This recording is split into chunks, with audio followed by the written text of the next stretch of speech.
is April the 18th, 2018, y'all. And it's a snowstorm happening at this very moment. And I just wanted to show y'all that before we start recording the video. Okay, welcome to spring. I came outside only to record this because it's dark in my apartment and it's nice lighting outside. In the winter here, it's nice and bright. This is spring. So anywho, okay, so I wanted to record a video and talk to y'all about my observations in the workplace with how important it is to have like people from different backgrounds and cultures working amongst each other. I didn't really realize it until I was working in a new setting recently, and I noticed how different it was for the people who worked there, the white people, working with me, a black person, closely, on a close, whatever. And I was like, dang, like, these people don't know nothing, I guess, like, about black people, like, just, I don't know how to explain it. But anyway, I'll just tell you a quick story. So, okay, working in a new work setting for a little bit, a short time, with people who I can tell clearly are not used to, like, being around black people. So, like, there's things, like, that I might do or might say, or whatever, and they'd be like, what? It's like, so, okay, for example, white people, I've noticed, I think that there's white people who think that we are loud or aggressive, like, not all black people, right, but people like me, like, I talk with my hands, my emotions, like, you will know if I'm happy or if I'm sad or whatever, right? Like, my emotions are what they are, right? Like, if I'm happy, I'm happy. If I'm excited, I'm excited. If I'm upset, I'm upset, right?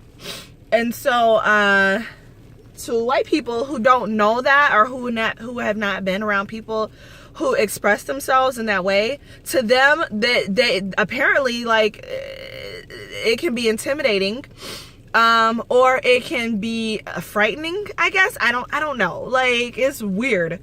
But, like, like, if I'm being firm with somebody, because, like, I've had times, like, I'm in a leadership position, right? So, like, I have people who report to me directly, and then people who report to the people who report to me, right? And so I've had them say things like, what do they say? Stuff like, Kina is very, they've called me aggressive, they've called me intimidating, they've called me unapproachable, you know what I'm saying? And it's like, how? And I'm realizing that it's because these people just have no cultural awareness, no cultural diversity, no cultural anything that they've experienced outside of their own lives and experiences, which can make it hard when I'm trying to communicate with people who don't have that sort of breadth. You know what I mean?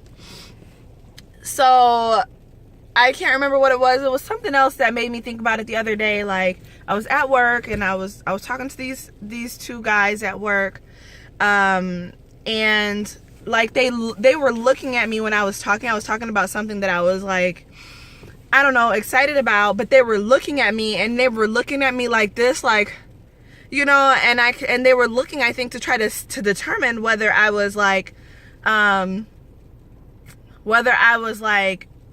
angry or speaking passionately. They were looking at me to try to determine, like, what is this emotion that she's using right now? What is this? Because they couldn't tell, I guess. And so they were, like, looking at me trying to gauge what exactly I was conveying. And so that can be dangerous, right? When it comes to the police interacting with people who they have no understanding of culturally or any type of thing like that. So like, you know, so like, I don't know. I don't even know exactly how to explain it, but if somebody gets excited and like they talk with their hands, or they, you know, or whatever, expressing themselves in that way, somebody who's not familiar with that might be so distracted by, you know, how I'm expressing myself that they're not even paying attention to what I'm saying, right? Or they don't know how to read those type of cues or anything. Do you know what I mean? And that can be dangerous in a way, because they could misinterpret that. They could that could probably maybe affect a hiring decision. So that could affect somebody financially. And I've had times like this all the time, right? Where I've had interaction, like I had interaction a couple of months ago in February, where me and my friend got pulled over, and the police was like, they pulled me out of the car and was like, you seem like you're really nervous. And I was like, yeah, because you pulled us over. We didn't do anything wrong. Like I gave you my ID. I told you my name. Like, what else do you want? Why are you pulled me out of the car and it's cold outside, and now you're telling me that I'm seeming a little too nervous for you.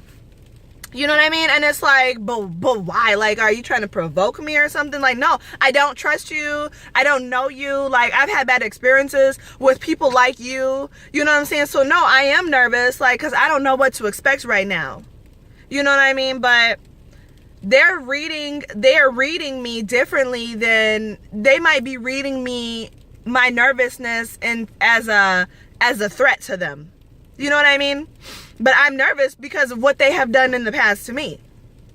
You know what I mean? So it's things like that, and just like working with people who have not been around other cultures, and so they expect everything to be done the way that they're used to doing things. So the way that they talk to one another, the way that they problem solve between one another, the way that they express themselves, right? And like, I try to express myself in a way that I try to tell people exactly how I'm feeling, or when I'm feeling like something. I try to tell people that so that they understand, and that there's no like gray areas or questions. You feel me?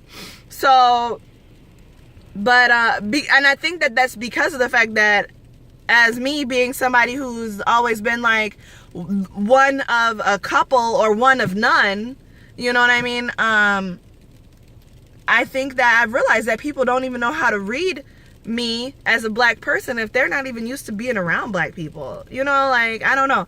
It's a lot of, and I didn't realize that until recently in the workplace.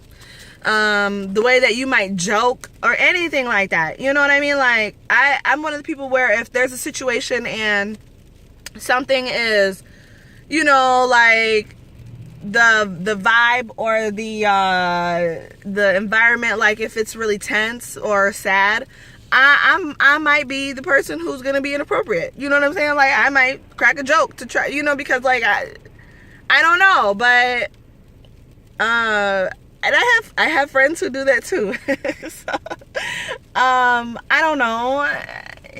I don't know, but I've realized that where I might adapt to certain people in certain situations, other people who have not had those type of experiences, that might not be something that they do, because of the fact that they've used to having everything be the way that they're used to things being. And so me being different perhaps from them, in many ways, in terms of like my life experiences, my background, my culture, all of those things would cause somebody to not know how to necessarily, like, I don't know, communicate with me, or not be able to pick up on some things, and then that might make them uncomfortable, and they might see me as a threat, or they might not know how to, they might not know exactly how to interact with me.